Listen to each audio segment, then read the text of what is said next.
la question santé avec vous, Dr Kierzek, bonjour. Bonjour Marion. Aujourd'hui, on s'intéresse aux extinctions de voix. D'abord, quelles peuvent en être les causes ? Oui, c'est ce qu'on appelle l'aphonie. On n'a plus de voix. La première cause sont nos candidats à la présidentielle qui en ont parfois souffert parce que c'est à force de trop forcer. Et bien, quand on force trop sur les cordes vocales, ça peut donner une extinction de voix.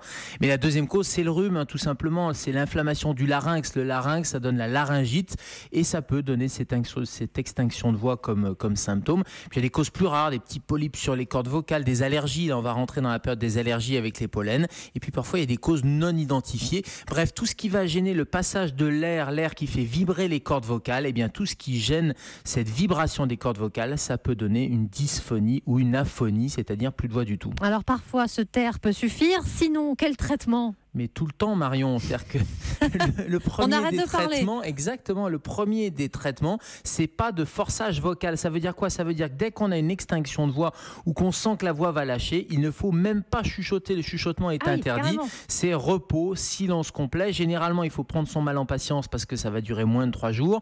Ensuite, on va pouvoir donner, puisque c'est les cordes vocales qui sont inflammatoires, des anti-inflammatoires ou des corticoïdes. Mais attention, pas d'automédication parce qu'il y a parfois un phénomène infectieux, donc on va parfois aussi complété par des anti-infectieux.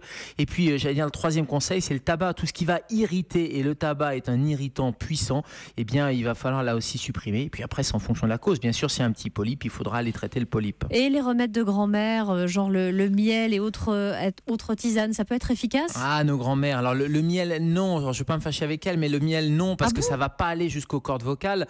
Ça ne passe pas par le même trou. En revanche, il y a des inhalations d'eucalyptus, de thym, de lavande, de menthe. Ça, c'est bien parce que ça va à la fois calmer, il y a un effet anti-inflammatoire, et puis ça va hydrater. Il y a des sprays de propolis aussi qui peuvent fonctionner. Puis là où elles avaient raison aussi, nos grand-mères, c'est que tout ce qui est air sec ou attention, cache ta gorge, tu vas prendre froid, ou l'air de la climatisation, même s'il n'y avait pas encore la clim à l'époque, tout ça, c'est pas très bon parce que ça assèche. Et puis juste un message, quand on a une voix qui se modifie et que ça dure quelques semaines, on consulte le médecin traitant et l'ORL pour aller voir ce qui se passe dans les cordes vocales. Merci Dr Kierzek, et à tout à l'heure, 10h dans Allo Europe 1 avec Thomas Taureau.